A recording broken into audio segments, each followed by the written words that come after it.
Ce soir, est-ce l'étoile qui guide ses paroissiens vers la chapelle Saint-Martin du hameau d'Ivois.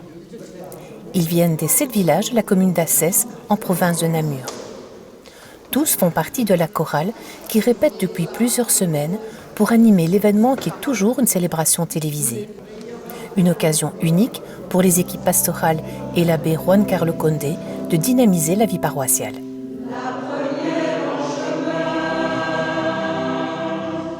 Monsieur l'abbé, une messe télévisée dans un petit village comme Ivois, c'est quand même un fameux challenge pour une communauté. Oui, en fait, je suis curé des paroisses du secteur d'Assès depuis 4 mois seulement. Et c'est l'ancien curé qui m'avait dit, écoute, il y a une messe télévisée programmée, qu'est-ce que tu en penses? J'ai dit, oui, on va y aller. Mais je ne savais pas à quoi je m'engageais.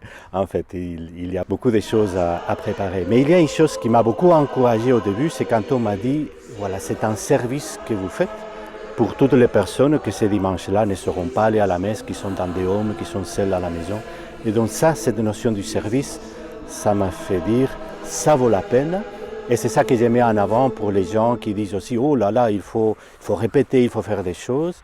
Mais j'ai dit oui, mais c'est un service que nous faisons à plein de gens. Donc voilà, c'est ça qui m'a convaincu que ça vaut la peine, le travail que ça comporte. Le lendemain, c'est en plein jour que nous redécouvrons le village et la petite chapelle romane, habillée de calcaire et de grès. Un petit joyau classé dont le nom était déjà mentionné à l'époque carolingienne. Sitôt la porte poussée, on y découvre quelques trésors, comme ce fragment de détrempe du XVe siècle représentant Marie-Madeleine. Ou encore les fonds baptismaux en pierre bleue qui sont du XIIe siècle. Une chapelle sobrement décorée et dont le saint patron veille sur tous ceux qui viennent s'y recueillir.